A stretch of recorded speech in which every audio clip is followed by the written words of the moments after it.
All right, I'm here with Kevin Chan, aka Chanterprice from Watch Momentum. How you doing, Kevin? I'm doing well. It is currently about 30 degrees outside, so we're going to get into some questions. First question, most important question of the day, Kevin. What'd you have for breakfast? I actually haven't had anything for breakfast, so yeah. I haven't had anything either. So, all right, Kevin. What kind of got you into baseball? What was your kind of inspiration growing up? Uh, for me, it was just playing baseball all my life. That was the one sport my family approved of me playing. I was always on the smaller stature of things, so couldn't necessarily play basketball, football, and just any other sport. I had no interest in soccer, and baseball just kind of took off for me. And then later on, seeing that like guys like Jose Altuve and Dustin Pedroia, like shorter guys, it's like it doesn't really matter what size you are, like you can play baseball. So yeah. Piggybacking off that, is that kind of where the lift small bunt the ball movement came from? Sort of. It is mainly because of Eric Sim for Lift Big, Throw Gas, Hit Bombs. I told him as when I was originally editing his stuff, I was like, what or how funny would it be if I was your biggest troll? And so I just developed Lift Small Bunt the Ball just because, I mean, not everybody can lift big, throw gas, and hit bombs. So you got to represent the small guys sometimes, you know? So That's awesome. So, obviously, you've done a lot of videography and stuff in your life. How does that kind of help you now working with Eric Sim?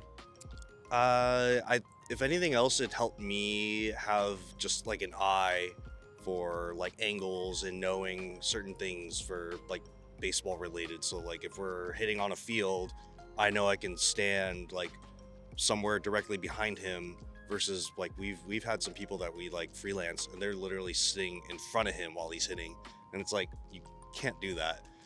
That I feel like it's sort of a no-brainer, but again, common sense is different for everybody. So for me, it was I think having the baseball background and knowing lingo and knowing different things, I think really helped me for editing his stuff and all of the stuff we do at Watch Momentum. So It's awesome. So, obviously, we are in Arizona. Have you learned to call yourself a Diamondbacks fan yet? so yes, full disclosure, I am a Dodgers fan, but I am a Diamondbacks Advantage member now that I've lived out here in Arizona. And this last year was my first year, and I think it was a great year to do that, you know, with their World Series run. So I would say I am a baseball fan, but yeah, when I have a preference, it's Dodgers. But it's more so now this year that after I follow the D-backs, I would say like I'm a pretty good D-backs fan. Bandwagoner still, I will admit that, but you know, again, it's only after year one. So Who would you say was your favorite player and why this year? Corbin Carroll for sure. Corbin Carroll, just he does everything: steals, hits, average, power, fields well. So yeah, he just has all five tools, and yeah, he's just really exciting to watch. They said you've watched them for about a year now. What would you say the Diamondbacks need to build off of coming this next season? Definitely. Well, I wouldn't say definitely. Like run prevention. That would be their biggest thing. Obviously, they allowed more runs than they scored this year during the regular season, but they were able to figure it out in the postseason.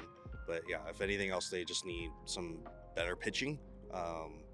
Beyond Gallen and Kelly, it was nice to see Fott, come around in the playoffs. Yeah. But yeah, during the regular season, it was like, what is going on? So yeah. Yeah, we just squeaked in. I think it was one of the last few games against the Astros we actually squeaked into the playoff spot. So yeah, definitely.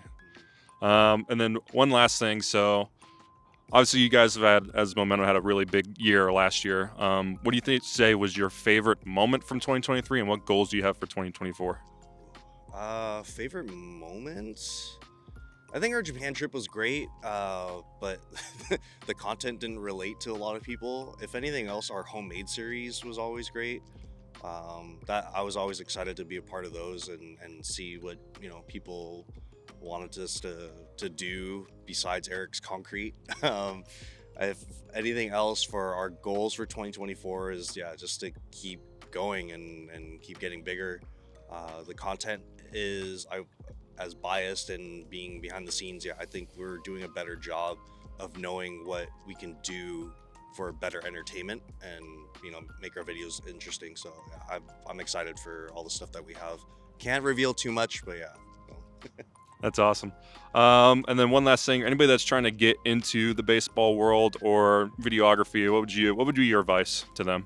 The main thing is kind of the same thing I did, is just like shoot different sports, or even if it's you want to be baseball specific, like find your high school team if you're younger, or again just find a team, slow pitch softball, something like that you can film, and depending on what area you want to do, whether it's hype videos, highlight reels, mic'd up footage, stuff like that, you just have to do it.